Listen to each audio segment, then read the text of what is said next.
Na região dos lagos chilenos, pesquisadores brasileiros partiram em expedição para entender um pouco da biodiversidade de insetos na fauna local. Nós trabalhamos com os insetos, que corresponde ao grupo de organismos mais diversificado no planeta. Acredita-se que somente 20 a 30% das espécies são conhecidas, então há um desconhecimento tremendo. E o homem deve ter esse compromisso moral de conhecer todos os organismos com os quais ele convive na natureza. O nosso estudo, ele busca entender essa região do Chile, essa biodiversidade, que é muito diferente daquela que nós temos em outras regiões da América do Sul. É uma região temperada, de florestas chuvosas temperadas, chamada floresta valdiviana, relacionada com uma flora bastante diferente.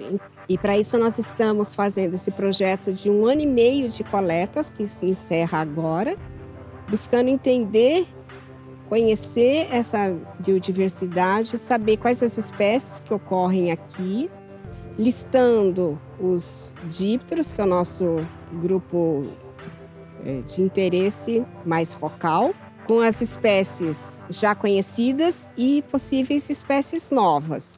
Então, a fauna do Chile, do sul do Chile e da Argentina, ela tem relações históricas com a Nova Zelândia, com a Austrália e aí, secundariamente, com o sul do Brasil. Para a gente entender a evolução de vários grupos importantes que só existem nessa parte do planeta, a gente precisa de uma boa amostragem da fauna dessa região.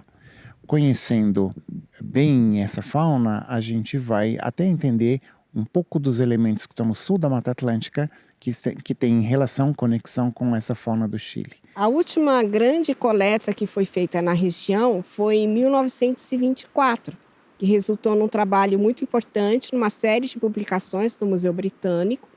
Mas esse material ele se encontra todo no Museu de História Natural de Londres. Então, um dos outros objetivos que nós temos é, em colaboração com pesquisadores do Museu de História Natural de Santiago, desenvolver uma coleção local dessa fauna, que seja identificada, que tenha sido trabalhada e que esteja disponível para os investigadores, não só chilenos, mas de toda a América do Sul e de outros países. Mas por que brasileiros e não somente chilenos fazem esse trabalho? A entomologia brasileira é uma das melhores do mundo e a gente tem um grupo enorme de pesquisadores altamente qualificados, publicando em revistas internacionais na área de entomologia, na área de estudo de insetos. Então, é muito mais fácil para o Brasil, com a sua equipe, trabalhar em cooperação com os entomólogos do Chile para tocar um projeto como esse, que precisa de pessoal, logística, financiamento, articulação. A gente está trabalhando com 2 pesquisadores de Santiago, um deles do Museu Nacional de História Natural, e com outros chilenos que também estudam grupos de insetos. E aí o material depois vai ser devolvido em sua parte mais importante para o Museu de História Natural de Santiago, e a gente vai ter amostras desta fauna nos museus e instituições do Brasil. Então, a gente, trabalhando em cooperação com os pesquisadores do Chile, a gente consegue resolver problemas muito importantes de grupos que são exclusivos da parte temperada da América do Sul. O sul do Chile tem seus encantos naturais, mas também é estratégico para entender continuidades e rupturas. Como parte do nosso projeto de pesquisa é entender a evolução dos insetos nos últimos 100 milhões de anos, esse é um local muito especial para a gente coletar. Inclusive porque dá para a gente ver o resultado desse processo de deslocamento da América do Sul para o oeste e do deslocamento da placa do Pacífico para o leste, que faz com que as 2 placas colidam e provoquem a elevação dos Andes, da Cordilheira dos Andes. Então a gente tem montanhas e vulcões para todo lado aqui, que é a parte visível desse processo tectônico, como a gente chama, de formação de placas e deslocamento. Esse é um lugar muito bonito. E aí tem toda a implicação entre alta latitude no hemisfério sul, com uma fauna fria, com uma fauna temperada, com a formação de montanhas que dá essa fauna, essa flora temperada. Coletar insetos tem seus métodos e truques, conhecidos e refinados por um grande especialista em armadilhas. E quando vai ao campo, utiliza de vários tipos de armadilhas para coletar a maior diversidade possível. São armadilhas com esforço direto do coletor, armadilhas que a gente coloca no mato, são métodos passivos, então não depende do homem para coletar. E essas armadilhas são colocadas em ambientes diferentes. Então, há armadilhas que a gente coloca no nível do solo e armadilhas que a gente coloca no nível da copa das árvores, no dossel. Então, por exemplo, essa que está do meu lado, que é uma armadilha de interceptação de voo, o inseto não é atraído por ela. Ele encontra um obstáculo, ele tem a tendência de subir por um lugar claro e acaba caindo num frasco coletor.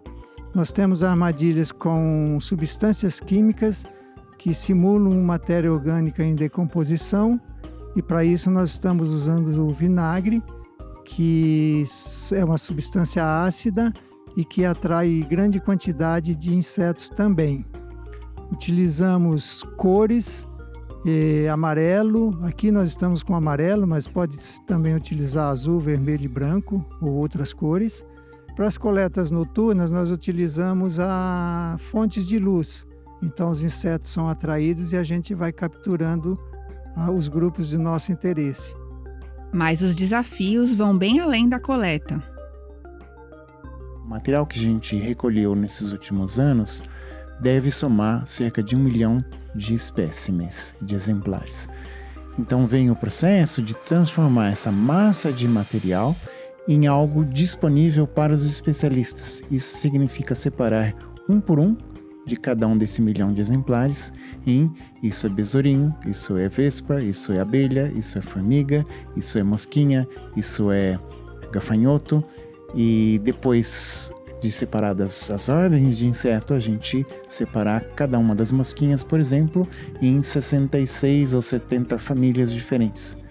Quando o material estiver separado em famílias, aí sim o material pode ser enviado a especialistas que queiram trabalhar conosco.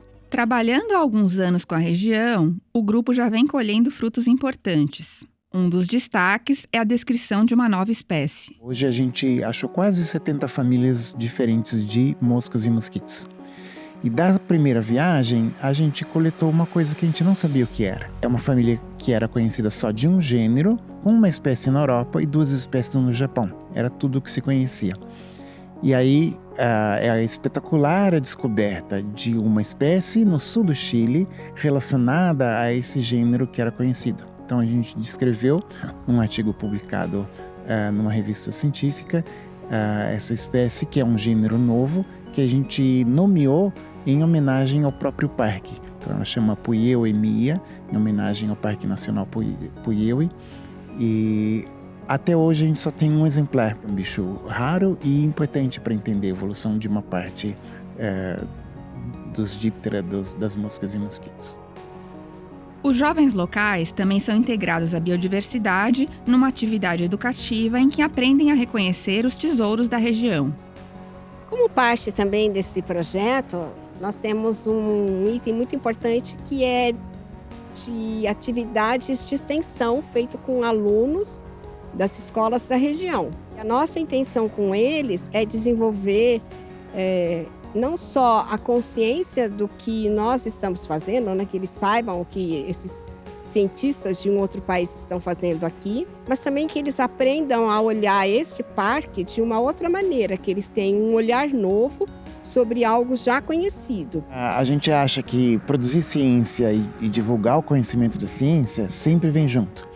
Então a gente vem para descobrir espécies novas, gêneros novos, padrões de distribuição, mas a gente quer contar para as pessoas que trabalham aqui ou que visitam o parque, que são vizinhas, o que a gente descobriu, para que elas se apropriem também desse conhecimento.